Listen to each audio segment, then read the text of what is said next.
Cześć, jestem Fi z krakowskiego klubu Chombo. To jest kolejny z cyklu filmów pod tytułem Podstawy gry w Mahjonga japońskiego.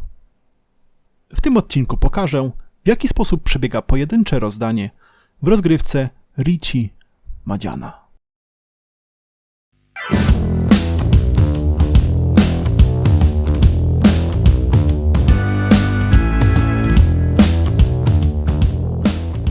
Celem pojedynczego rozdania jest zebranie na ręce układu składającego się z 4 grup oraz pary albo 7 par. Istnieją również inne, rzadsze układy, o których tu na razie nie powiemy. Para kamieni z japońskiego toitsu to zawsze 2 takie same kamienie. Grup z kolei mamy 3 rodzaje.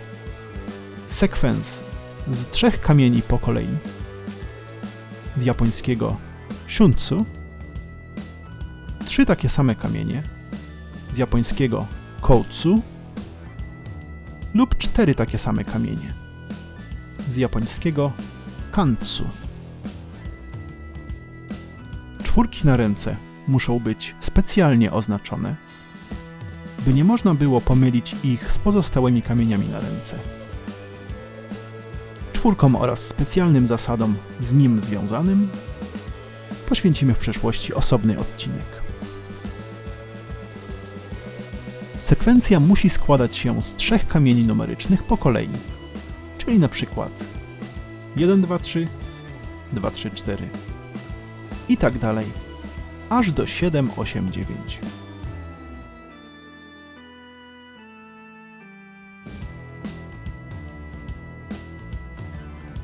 Nie są dozwolone sekwencje 8, 9, 1 lub 9, 1, 2. Nie są również dozwolone sekwencje składające się z kamieni specjalnych, czyli wiatrów lub smoków. Takiego ograniczenia nie mają pary, trójki czy czwórki, które mogą składać się z każdego rodzaju kamieni. Przykładowa ręka wygląda następująco. Mamy sekwencję z 2, trójki i 4 kółek, drugą sekwencję z 5, 6 i 7 znaków, 3 z kamieni wschodu, 4 z jedynek bambusów oraz parę z 2 bambusów. Inna przykładowa ręka składa się z pary czerwonych smoków oraz 4 sekwencji.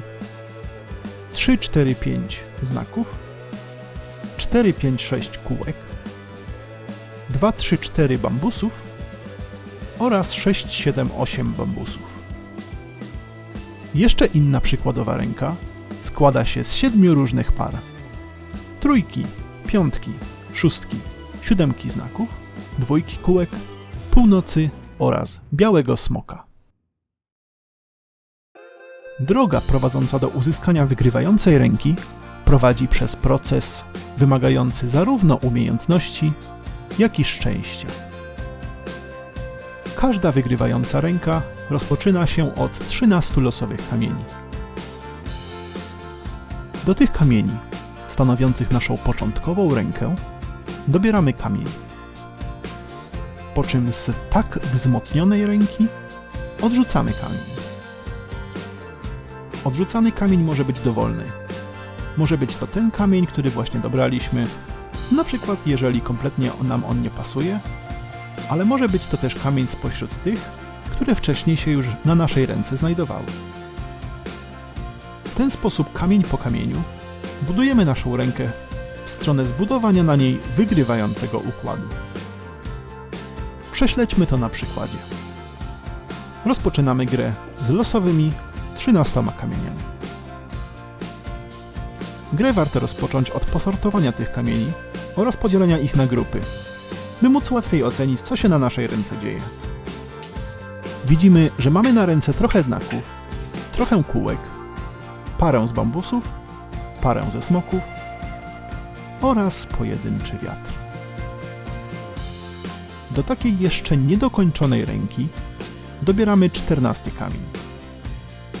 Jeśli będziemy mieli pecha, to nie polepszy nam on sytuacji na ręce, wskutek czego najlepszym wyborem będzie odrzucenie go od razu. Kamienie odkładamy w obszarze zwanym rzeką, znajdującym się przed naszym murem, na środku stołu. Kamienie odrzucamy w kolejności, po 6 w rządku. Jeśli zaś kamień polepszy nam sytuację na ręce, na przykład kompletując sekwencję w znakach, to będziemy chcieli wyrzucić inny.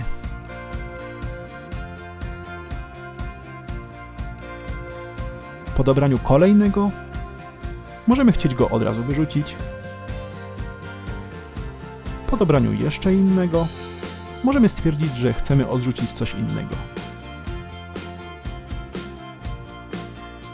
Ten proces będziemy chcieli powtarzać do momentu, w którym uda się nam złożyć wygrywającą rękę. Albo momentu, w którym uda się to komuś innemu. Lub do momentu, w którym w grze skończą się kamienie i rozdanie skończy się remisem. Załóżmy, że uda nam się złożyć rękę, która jest tenpai, to znaczy, która czeka już tylko i wyłącznie na ostatni, kompletujący ją kamień. Ten kamień może do tej ręki trafić na 2 sposoby. Albo dociągniemy ten kamień sami z muru, albo zostanie on wyrzucony przez któregoś innego gracza. Wygraną poprzez samodzielne dociągnięcie wygrywającego kamienia, czyli wygraną z muru, ogłaszamy poprzez deklarację tsumo, przy której pokazujemy najpierw wygrywający kamień, a potem całość naszej ręki. Wygraną na kamieniu odrzuconym przez innego gracza, czyli wygraną z rzeki, ogłaszamy poprzez deklarację ron w momencie, w którym inny gracz wyrzucił wskazany kamień. Pamiętajmy, że Mahjong jest grą 4-osobową.